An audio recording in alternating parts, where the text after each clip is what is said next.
you missing God's plan? If so, you came to the right place today. Welcome to the Daily Devo. I am Vince Miller. This week we have read through all of 1 Samuel chapter 17. I titled this chapter Battling Giants. Well, because David battled a giant, and David has now come to the battle. He's engaged the battle. He's run into the battle, and he won the battle. I bet you didn't know that.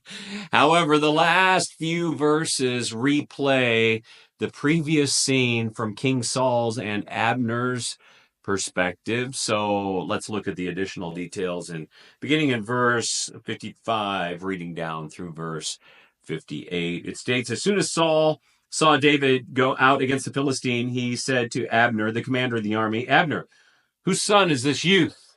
He's oblivious. And Abner said, as your soul lives, O king, I do not know. And the king said, inquire whose son the boy is.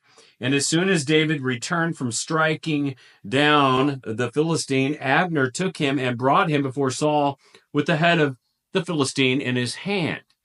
That is not a participation trophy, by the way. That is a real trophy.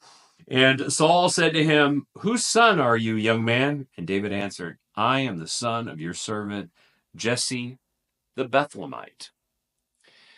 Now, for some reason, Saul is completely blind to David's identity, even though we know he has encountered him more than one time. First, as his therapeutic musician, when that evil spirit overcomes him, and second, when he actually dresses him in his armor and sends him off to fight Goliath. I mean, he has no idea who this kid is. Yet the whole time, for some reason, Saul is blind to the fact that the man who's going to replace him is right there standing before him with the head of Goliath in his hand. Now, I will say this, there are moments when we are blind to God's plan. I understand. In this instance, Saul is blind because he failed to submit to God. Therefore, God removed his spirit from him and gave him to David. Now, many believers, though, I think, act like Saul in their relationship with God. They want all the benefits of God's salvation, but are blind to God's plan because they refuse to submit to the Spirit that reveals the plan. Therefore, when God's plan is right before them, they miss it because they're too consumed with desperation for God's salvation that they miss the plan of God that is at work all around them. Today, don't live blind to God's plan. Take notice of what God is doing in and around you.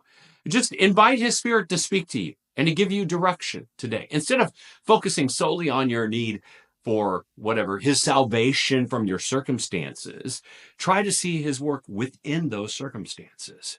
This is the crucial difference between Saul and David. One had insight into God and his plan, while the other was blind to it. As a result, David embraced the plan and became a part of it, whereas Saul remained blind to it, even though it was standing right in front of him. So today, don't walk around blind and miss God's plan again today. See God at work and join him in his plan. I love you guys. I pray this has blessed you. If it has, share it with someone else, please. And I'll see you right back here again tomorrow.